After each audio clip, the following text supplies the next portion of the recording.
The TMJ-TMD conundrum is real and has been puzzling the dental and medical professions for decades. This is the TMJ-TMD Demystified podcast with Dr. Tony Urbanek, where we'll connect the dots between TMD symptoms and the actual cause. We'll tackle common TMD misconceptions and educate you, the practitioner, about a simple, tested, and proven TMD solution that has already provided relief to thousands of patients, while helping practitioners build an additional source of income free from insurance control. Welcome to this episode of the TMJ-TMD Demystified podcast.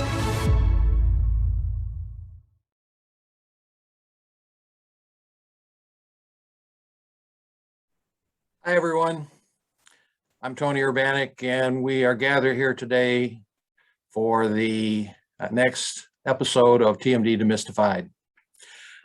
It's getting to the point where I'm really enjoying doing these, and I try to keep them to 30 minutes or less to impart significant information to you, the practitioner, the provider for temporandibular joint services that are significant and hopefully will help you significantly in your practice and for your patients. The title of today's episode is 5,000 TMD Histories, Listen and Learn. 5,000 TMD Histories, Listen and Learn. To me, that's very meaningful, and hopefully in the next few minutes, that title will be very meaningful to you. I have had the opportunity, and pleasantly so, a lot of work, but pleasant work, to listen to over 5,000 histories of patients who have temporandibular joint symptoms. Just in the past 7 years. You can break that down per year, and it's increasing every year. More histories every year. But the point is, 5,000 histories. The last half of that title is Listen and Learn. And that's what we're going to talk about today. Why it's so important, critical in your understanding of this problem, better known as TMD, to take histories, but mainly just listen and learn from your patients. Because if you listen objectively with an open mind, they will tell you pretty much everything you need to know about this problem other than how to solve it, because they don't know how to solve it. And we figured out how to do that. I say that truthfully, not arrogantly. We're going to prove it scientifically and through our efforts for the company, TMJ Services, as we expand throughout the United States, helping other doctors help other patients. So listen and learn about this problem. So again, because of my experience, which started well after I decided to quit doing surgery for the temporandibular joint problem. We discovered the solution. Then I had discovered how it worked, why it worked, what it's all about. That's well established in prior podcasts and prior information that I have out. But it all begins with inflammation within the joint, and the whole problem is driven by inflammation within the temporandibular joint. Now, with that as a starting point, that's kind of a starting point for you to understand. Then once you know that, then when you listen to your patients, they can tell you pretty much everything else you need to know about this problem. And it will begin to you, the practitioners, the providers, really make sense. Because as the title of the whole podcast is TMD Demystified, there is mystery of many kinds on all levels, for the private practitioners, the academicians, the dental schools, the literature, the textbooks. There is a high level of mystery to this problem. And in the vernacular, and no one really disagrees with me who promotes any kind of treatment for temporandibular joint, surgical and non-surgical, those that are honest pretty much say everybody knows nothing works. So if you listen to your patients, the things that they tell you, once you understand it all starts from inflammation of the joint, will really make sense. So the first thing, certain segments of this that are important. The first thing, the most important thing, is to understand the significance of the problem. Again, with 5,000 histories under my belt, I can give you example after example after example of not only the quantity of the problem, but the quality of the problem, as far as life-changing experiences that these patients have that change their life negatively because they have these list of chronic symptoms. And when you hear them tell their stories and you hear the same kinds of things time and time again, it really cements the significance of it. And when you see the quantity of patients who have this problem that have been misdiagnosed, misdirected, or mistreated, you begin to really understand what a large problem this is. I was blown away. I had no idea 10 years ago when I quit doing surgery how large a problem this is throughout the United States. And in our research, in our numbers, 45% of females in the United States of America have significant TMD symptoms coming from the joints, which are inflamed. Again, it's irrelevant where the disc is. It's irrelevant how much damage is done to the joint. It's all about the level of inflammation within the joint. And inflammation, as you know, comes and goes. And inflammation is the body's response to try to heal damage of any kind. But anyway, getting back to the point, the significance of the problem, 45% of females, and you can only really get that information when you listen to these histories and how significant it is, and then the quality of life changes and the quality of the problem to the patients, which are significant. And not to repeat myself, but these are very disparate symptoms: headache, earache, jaw pain, neck pain, tinnitus, subjective hearing loss, vertigo, shoulder pain, arm, hand, finger tingling and numbness, and various kinds of locking of the mandible. And you'll hear one or more. Most patients have 4, 5, 6. Many have all of them. Occasionally you run into a person who has only 1 or 2. Recently, yesterday I came in, I saw somebody, and their really only symptom was headaches and locking. Number 1, the most common is headaches, and locking is always at the bottom of the list, because you got to have a bunch of that other stuff going on before you can actually get into the locking part of the mandible. Covered well on previous episodes. So again, listen and learn from your patients, and you will really begin, only when you've got many of these under your belt, you really understand the significance from the patient's point of view and significance from the profession's point of view of how devastating these problems are.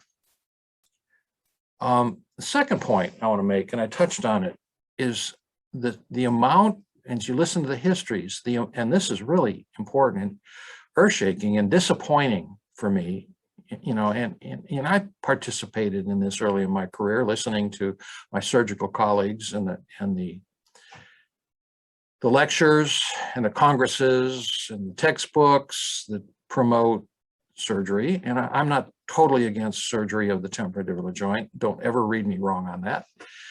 I'm not. There are still places for surgery of the temporomandibular joint, but nowhere near as much as we used to do, and nowhere near as much as being done now, which is significantly less than it ever has been.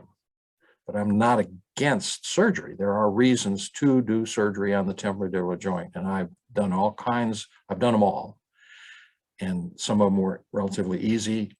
Several of them were extremely difficult and had their own complications.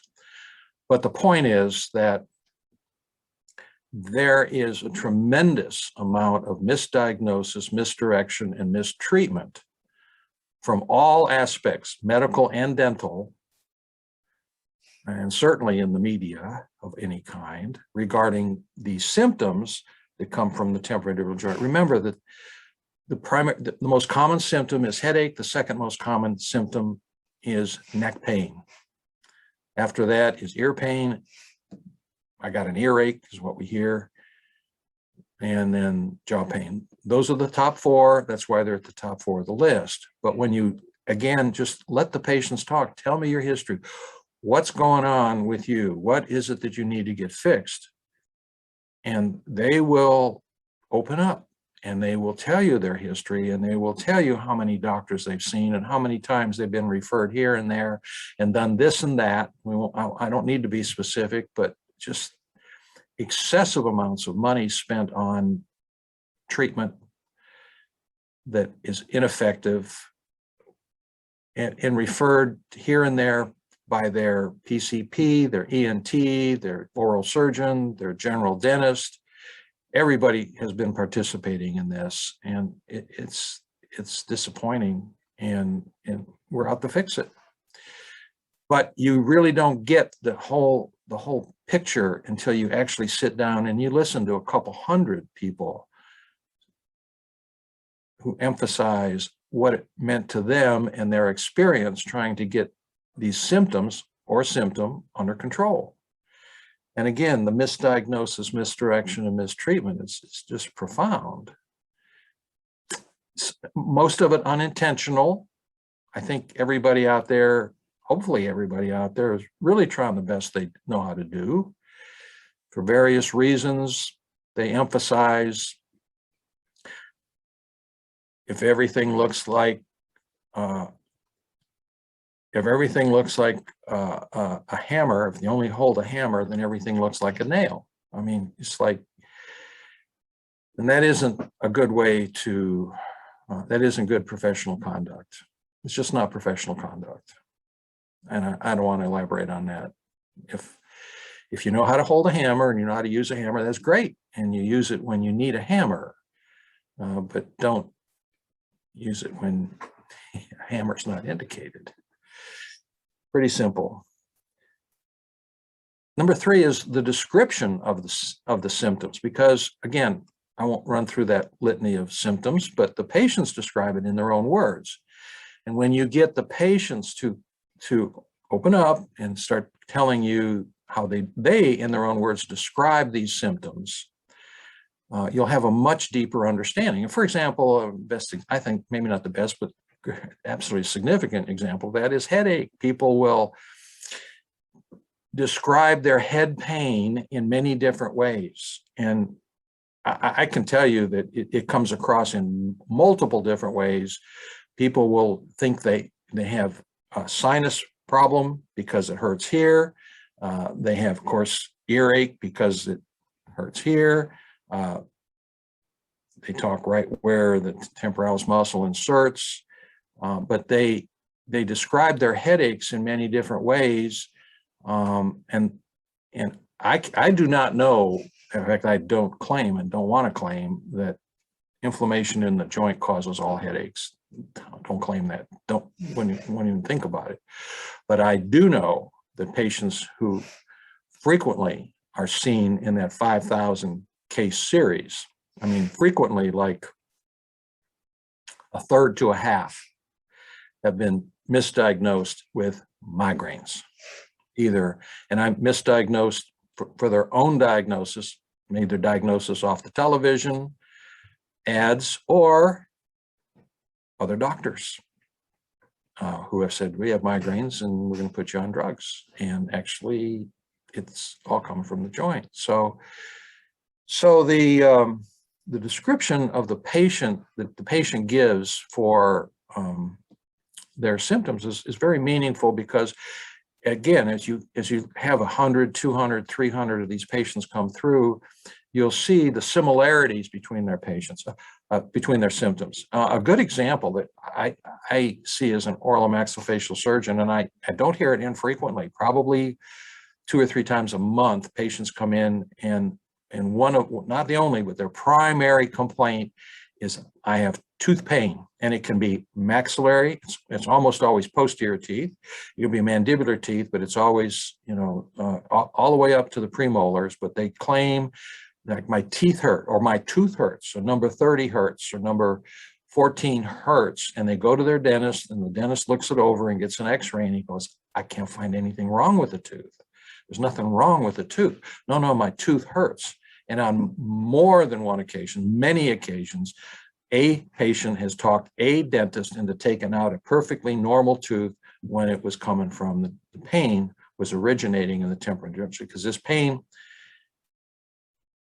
it can feel like a toothache. I know it because we've seen it and we've treated it, and magically the toothache goes away.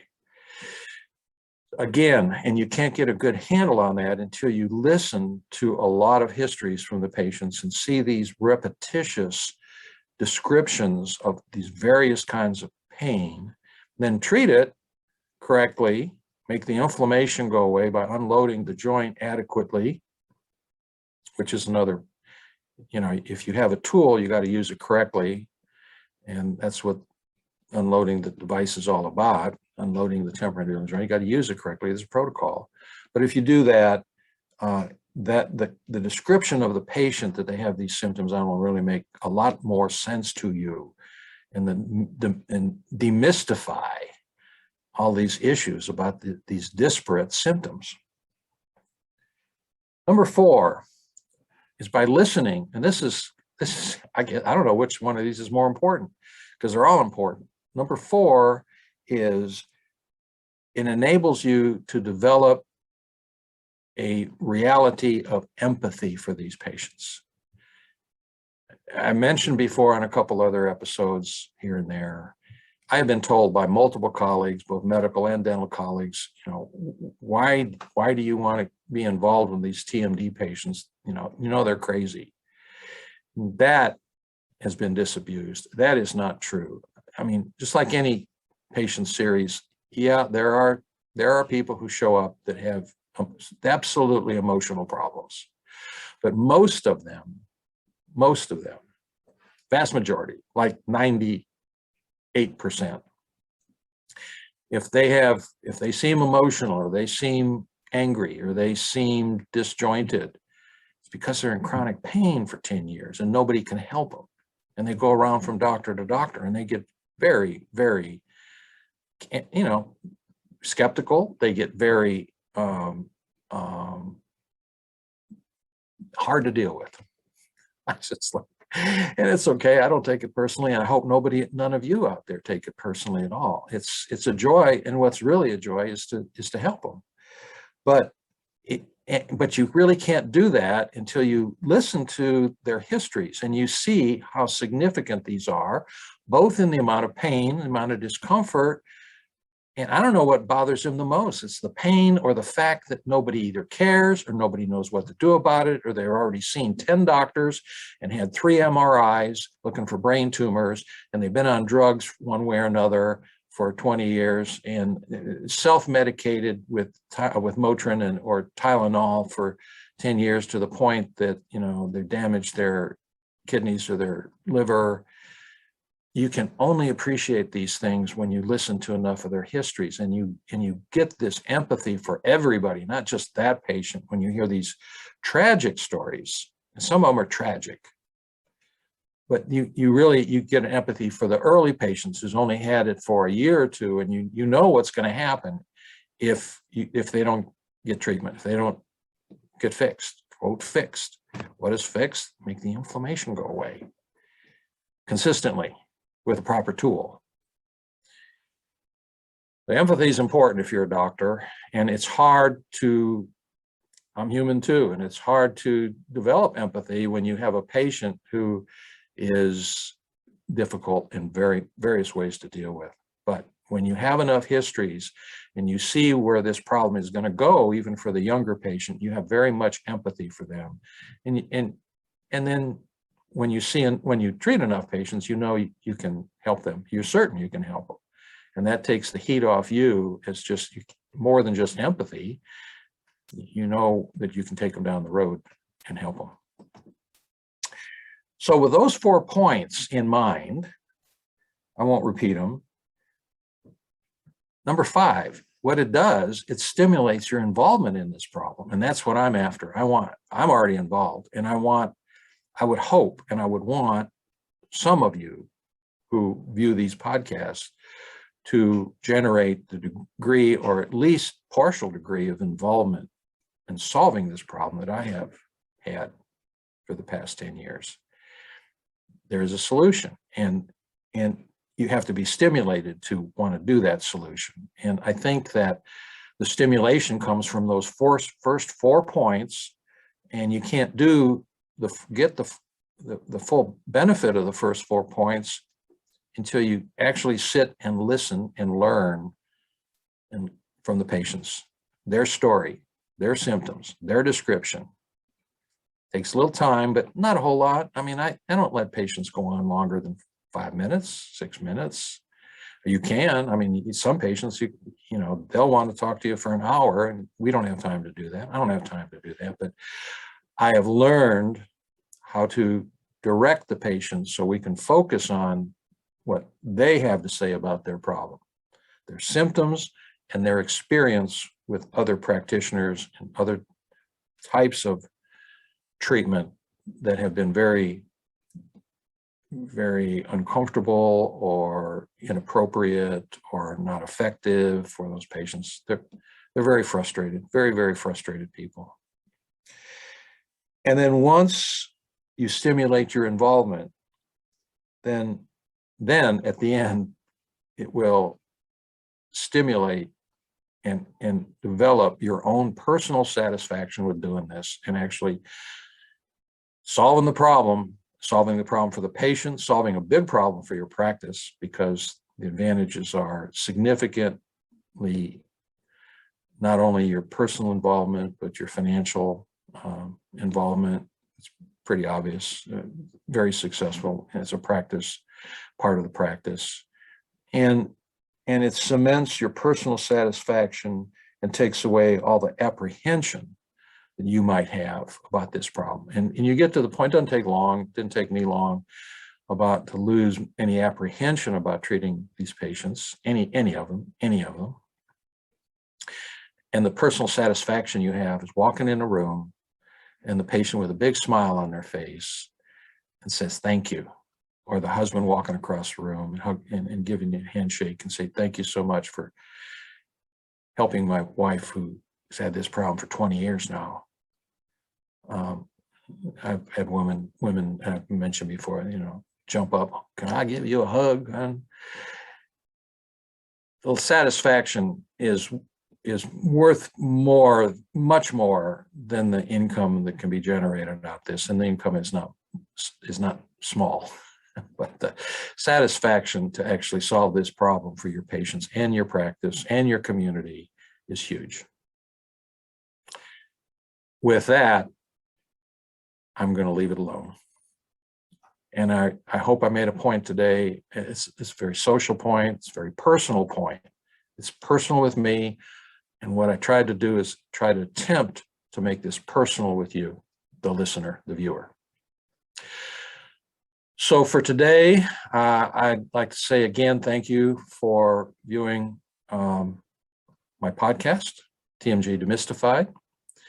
I'm always available to take comments or criticisms. I can be reached at Tony@tmjservices.net.